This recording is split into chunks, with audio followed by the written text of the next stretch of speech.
Next up, at UFC 319, we have the co-main event of the evening. We have Lerone Murphy taking on Aaron Pico. Lerone Murphy, undefeated in his career at 16-0.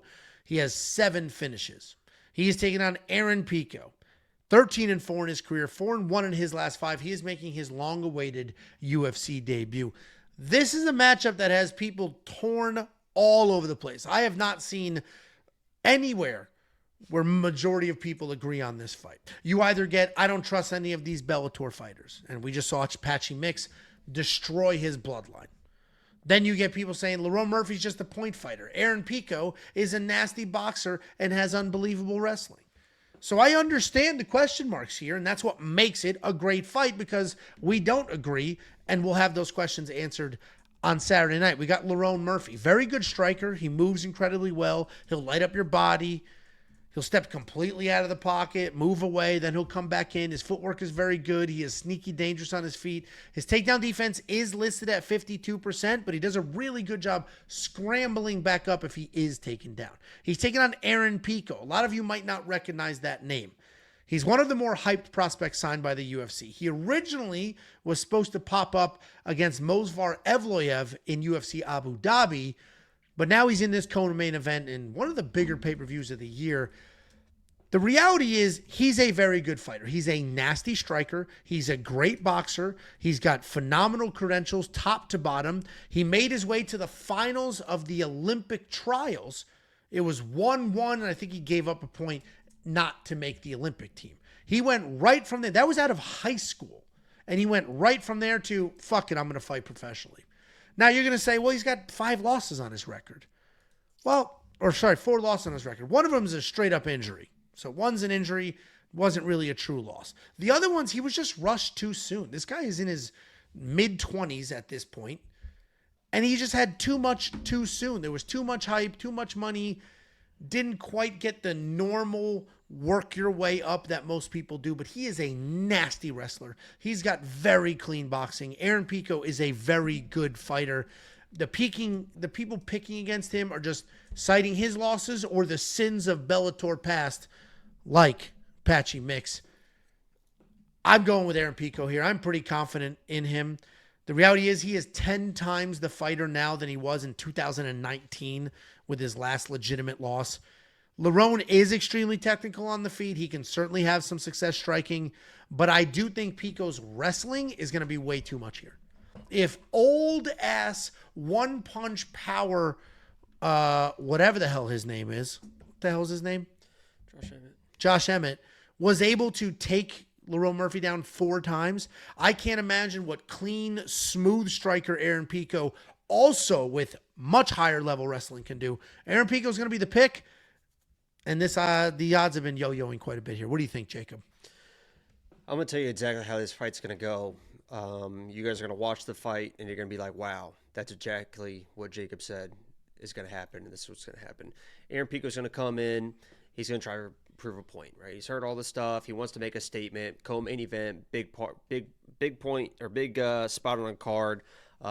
Statement wants to be made. He's going to come in, wrestle, first round. Boom, boom, boom, boom, boom. Try to get the takedowns, try to control the wrestling, look good. Lerone Murphy's going to make him work. Lerone Murphy's not a guy, even if you watch Aaron Pico and Bellator versus not very good guys, he doesn't really hold people down very well. He can get takedowns, but people can get up. Lerone Murphy knows how to fucking get up. So Aaron Pico's going to come in, take down, blah, blah, blah, maybe have 5-6 takedowns. Not a whole lot of control, not a whole lot of damage. Lerone's going to get up. He's a savvy veteran. He knows what he's doing. Then, second round's going to start. Those takedowns aren't going to fucking start. They're not going to keep working. He's going to gas himself in the first round, adrenaline dump, try to make a statement, overwork himself the first round.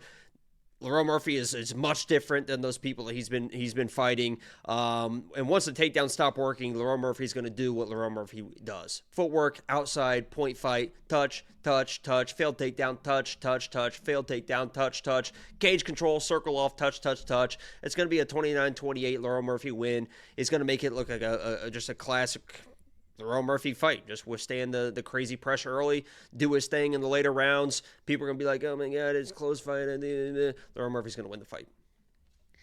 I'm surprised.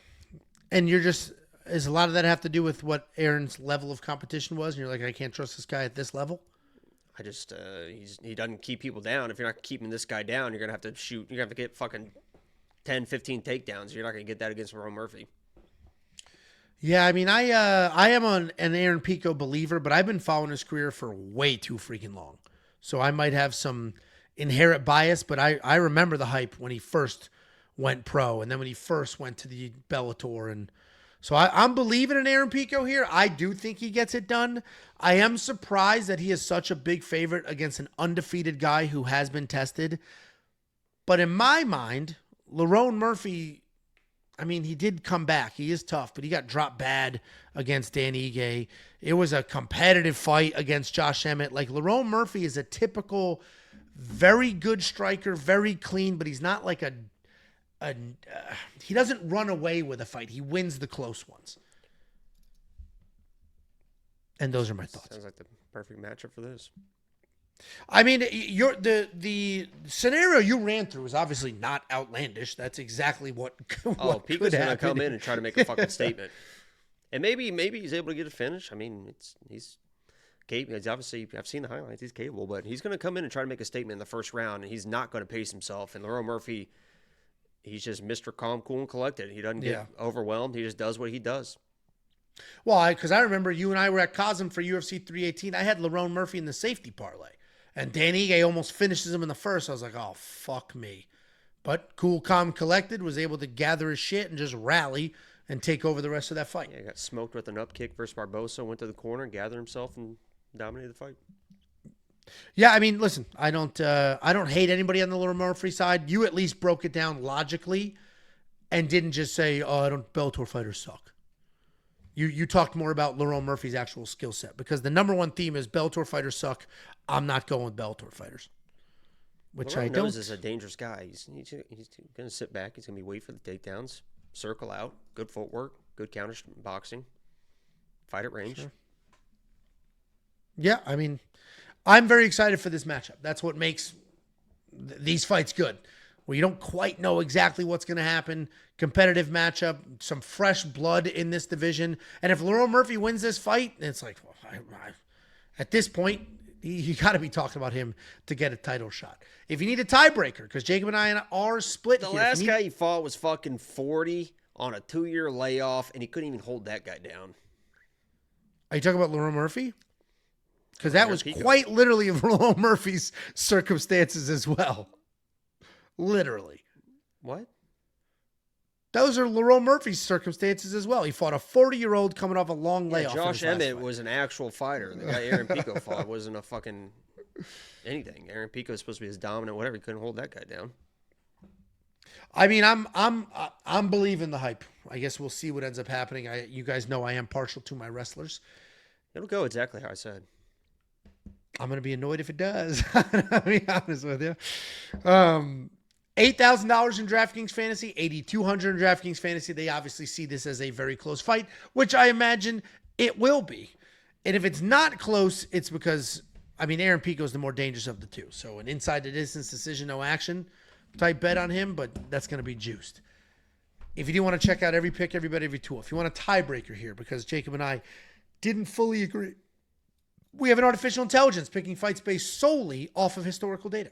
Check it all out. WeWantPicks.com. Click Become a Member at the top. It is only $10 for an entire month's worth of access. This is $45 at McDonald's I just ordered.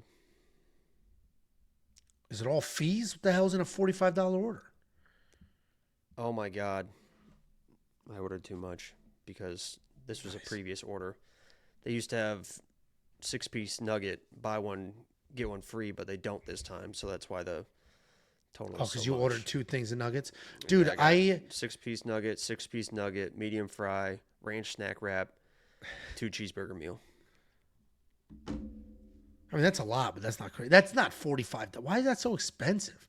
Dude, that's $45 and premium membership's only $10. It's $41.29. Uber price, or that's just the straight up in the cart price before you checked out? That's the total before tip. Dude, it's crazy how expensive Uber is. That $10 a month for Uber pays for itself with one order. How much I tip? I always give them 25%. So it's like $11 or something. The Oh, hello, Louisa. Louisa has picked up your order. She looks like she's fighting on this card, honestly. The fuck does that mean? She has that Brazil look to her. She speaks Spanish. I'm kind of racist for you. Great. So is Loopy. Couple of super chats. Ale New York, $1.99. Lerone going to be Jacob's lock of the week. And what is that a picture of? A sweep and a hammer. Ale, $1.99 again. Lerone might chin him in the third. Like, you're getting carried away. I know people say Aaron's got no chin. That was many, many years ago when he was just a child. Wasn't quite ready for the big game. That's like saying Chase Hooper has no chin because Steve Garcia ran through him. Very different. Very different.